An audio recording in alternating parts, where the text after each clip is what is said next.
Hey everyone, Keithbot here with a brand new guide on all the foot soldier variants. As usual, we'll take a look at the base characters with all the upgrades so we have a starting point to draw comparisons to. As a reminder, I'll be using variants with all the upgrades, so they may be different from when you unlock them. The foot soldier has 125 health and uses the Z1 Assault Blaster as his main weapon. The Z1 Assault Blaster deals 8 damage for a normal hit and 9 damage for a critical hit, but damages drop down over a distance. The blaster can fire 35 times at a rate of 10 pellets per second before needing to take a 2-second reload.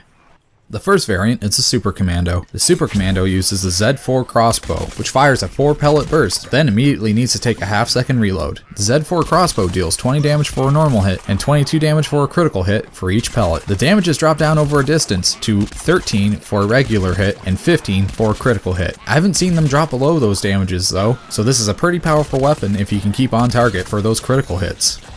The second variant is the Arctic Trooper. The Arctic Trooper uses the frozen Z1 Assault Blaster, which can fire 30 times at 10 times a second before needing to take a 2-second reload. The frozen Z1 Assault Blaster deals 7 damage for a normal hit and 8 damage for a critical hit, but the damages drop down over a distance to a much lower damage than the regular Z1 Assault Blaster. If you shoot an enemy 3 to 5 times, they will become chilled and have slower movement speed, but if you keep hitting them, you have a chance to freeze them solid, where they will be unable to move or do anything. Unfortunately, I rarely froze plants before I vanquish them, so don't count on freezing plants very often. This is a good zombie to have on the team if you want to slow down the movement of enemy plants, but it's not a very good character if you want to get those vanquishes.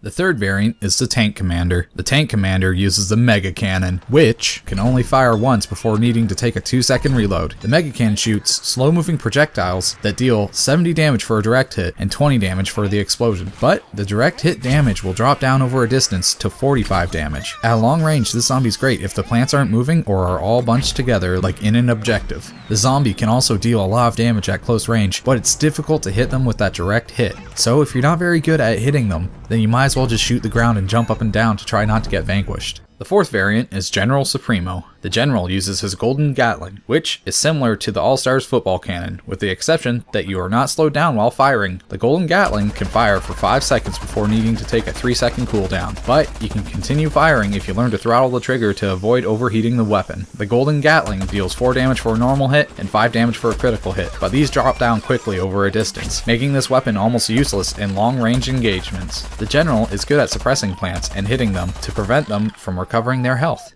The fifth and final variant is the Camo Ranger, who can only be unlocked by reaching level 10 as the foot soldier. The Camo Ranger has a highly accurate semi-auto rifle called the Camo Surprise, which can fire 18 times before needing to take a 2.5-second reload. Each pellet fired can deal 16 damage for a normal hit and 19 damage for a critical hit, but these drop down over a distance. Most of the time, you'll see about 17 damage per critical hit. One thing to note is the Camo Surprise has a small but manageable kick when fired. The Camo Ranger is awesome at long range, and if you can manage to land hits, it's not bad at close quarters either. Hey, before we're done, check out my breakdown videos. I go by how many views each one has to decide which class variant to do next, so feel free to share them with your plant or zombie friends. Thanks for watching. Let me know in the comment section down below which is your favorite soldier variant and why. Mine's the Tank Commander because when I play Gardens and Graveyards, I like blasting the plants out of the objective from a distance. Make sure you hit that subscribe button K-Bot's holding up so you don't miss out on any Plants vs Zombies action.